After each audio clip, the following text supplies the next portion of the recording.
cakap dah, tak boleh. Selamat pagi, 7.26. So hari ni aku dengan Bapak Fat. Kami nak naik bukit yang paling seram sekali. Bukit hantu. Tapi yang berantu dah tu. Bukit yang berantu. Okay, first kali bukit ni yang paling seram sekali. Dia gelap. Kami tak buat je hujan. Tapi tak apa. Hujan kat atas, kita kat bawah, apa hal? Kami masih dibuai soalan. Apakah tanda-tanda ini semua? Kembali dalam episod. Nak teruskan ataupun tidak? Kami di bawah pokok Sini memang hujan lebat. Kita ada fighters lain daripada kami. Abang ni pun dah lecur dah. So maksudnya kami tak buat keputusan yang salah. Relax keputusan dia naik juga sampai puncak lah. Walaupun hujan lebat macam ni, kami still nak teruskan. Setuju? Dah cakap dah, tak boleh.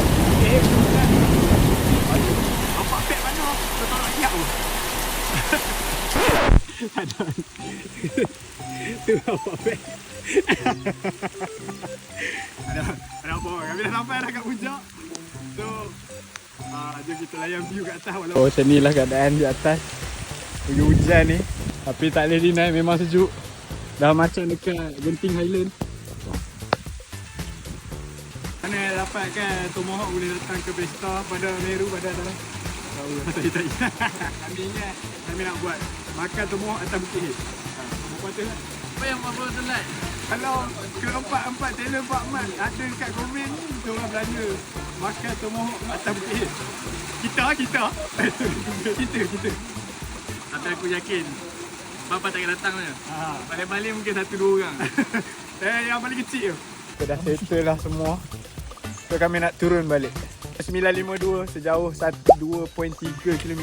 Kita dah sampai dah kat bawah ni. Lepas ni kalau hujan lagi boleh naik bawa aku. Tak tahu kat mana aku joget, kat mana aku hiking. Jangan lupa follow aku. Jumpa lagi. Ciao.